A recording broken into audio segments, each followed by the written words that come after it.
හා යාළුවනේ ඉතින් මම හිතුවා අද ඔයාලට වීඩියෝ එකක් කරන්න ඕනේ කියලා.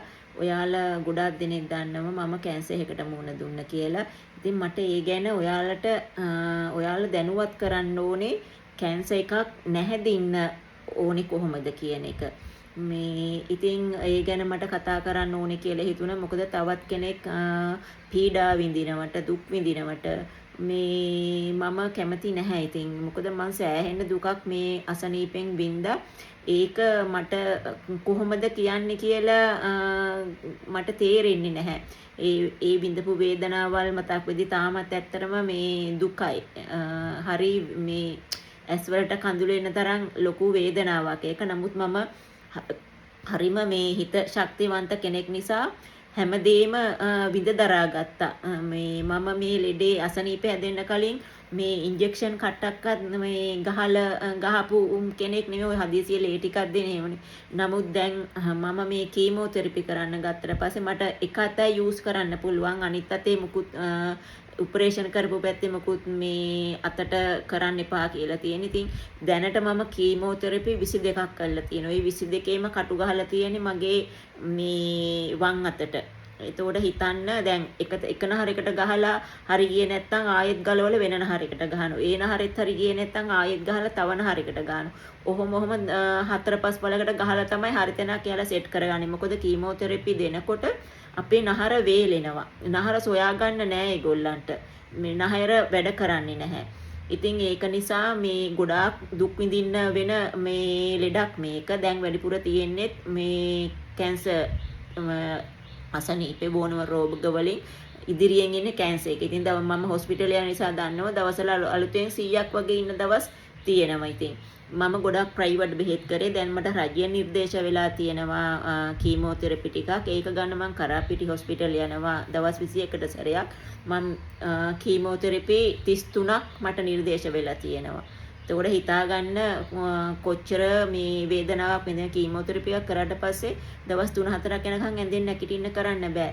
නමුත් මම පළවෙනි දවස් ගෙදර ඒක කරගෙන ගෙදර අවිල්ලත් වැඩ. මොකද මගේ ගෙදර වැඩපල කරන්න මේ ඕනේ මම ඉතින් එහෙම ඇඳට වෙලා ඉන්නේ එහෙම පුළුවන්කමක් මේ මට නැහැ. ඉතින් අපි මේ ලෙඩේදී අපි ගතත් හයිය කරගන්න ඕන, හිතත් හයිය කරගන්න ඕන. නැත්තම් නම් සුව කරගන්න මේ අමාරුයි. ඉතින් මම ඔයාලට කියන්නේ කොහොමද කැන්සර් එක කියන එක අපේ ඇඟේ පිළිකා ශෛල ඕනම මිනිසෙකුගේ තියෙනවා කියලා තමයි ડોක්ටර්ස්ලා කියන්නේ.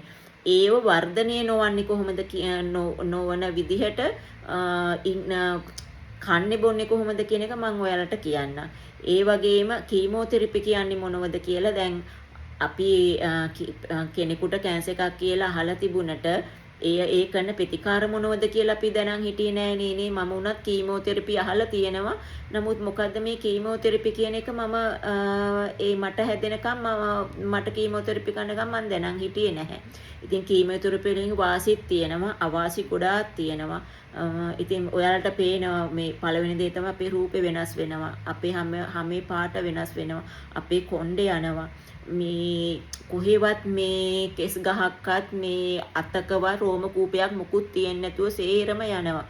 ඉතින් ඔයාලට පේනවා මගේ ඉස්සර තිබුණු රූපෙත් දැන් මම මේ ඉන්න රූපෙත් මේව ඉතින් ටික කාලයක් ගිහිල්ලා කීමෝ කළි වුණාට පස්සේ හරි යනවා. නමුත් අවාසිත් වෙන තැන් තියෙනවා. ඒවා අවාසි මොනවද කියලා මම මේ වීඩියෝ එකෙන් කියන්නේ නැහැ.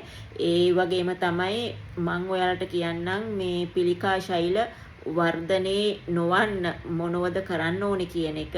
මොකද මම මේ බෙහෙත් කරන අතරතුරේ සියලු දේවල් කරා. හැබැයි මේක හැදෙන්න කලිනුත් මම ඒ දේවල් කරා. නමුත් මේකට කර්මයක් බලපානවා. අපි පෙර සංසාරවල කරපු පව්පින් අනුව තමයි අපේ මේ සංසාර ගමන ඉතින් විසඳෙන්නේ. ඉතින් කොහොම වුණත් බෙහෙත් වලින් විතරක් මේක සුව කරන්න බෑ. ධර්මානුකූලව මේ ජීවිතයක් අපි ගත කරන්න ඕනේ.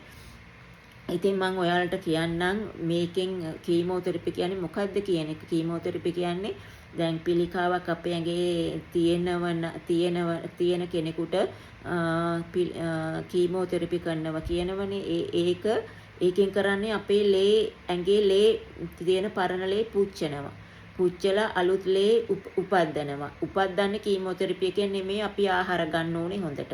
මස් මාළු කිරි බිත්තර පෝෂදායී ආහාර ගන්න ඕනේ. සමහරුන්ට කන්න බෑ. ගොඩාක් අයට කන්න බෑ කීමෝതെරපි කරාට පස්සේ වමනේ යනවා. කැරකැවිල්ල වගේ. අයි ඉතින් ඇඟිල්ලේ එහෙම නෑනේ. මම ඔලු උසගෙන ඉඳපු කෙනෙක්. කන්න බැරි වුණත් අමාරුවෙන් හරි කෑවා. කන්න මට ගොඩක් දුරට බැරි වුණේ නැහැ. මට නම් වමනේ ගියෙත් නැහැ. වමනේ කරපු අය ඉන්නවා. ඉතින් මේ ඊට පස්සේ කීමෝതെරපි කරනකොට අපේ මේ අත් හිරි වැටෙනවා. මගේ මේ ඇඟිලි ඒ ඔක්කොම අත්වලයි කකුල්වලයි මේ තාමත් මේව හිරි වැටිලා තියෙන්නේ. මේ ඒවා යථා තත්ත්වයට එන්නත් පුළුවන් නොවෙන්නත් පුළුවන්. ඒක ලොකු අවාසියක්. ඉතින් වාසියකට කියලා තියෙන්නේ මේ අර ඉතින් මන් දන්නේ නැහැ වාසියක් කියලා කීමෝതെරපියෙන් වාසියක් කියලා දෙයක් ඇත්තටම නැහැ. හැබැයි මගේ අර සමහර තිබුණු පොඩි අසනීප ඒව කීමෝതെරපි වලින් සනීපුණා. මම මේ ලෙඩේ ඇඟේ තියෙනවා කියලා අවුරුදු 3ක් මගේ ඇඟේ මේ පිළිකාව ඇඟේ තිබිලා තියෙනවා. මම දැනන් හිටියේ නැහැ. මේ ඉතින් මට මං හිතුවේ ගෑස්ට්‍රික් කියලා තමයි බෙහෙත් ගත්තේ. ඉතින් ගෑස්ට්‍රික් නෙමෙයි ඒ අසනීපේ තියලා තියෙනවා. ගෑස්ට්‍රිකුත් තිබිලා තියෙනවා. නමුත් කීමෝതെරපියෙන් ගෑස්ට්‍රික් එහෙම ඒව හොඳ වුණා. අර ඒව මේ වාසි. නමුත් එහෙම වාසි කියලා යාළුවනේ මේ ලෙඩේ නම් මේ මන්නම් කාටවත් හැදෙන්න කියලාවත් මේ ප්‍රාර්ථනා කරන්නේ.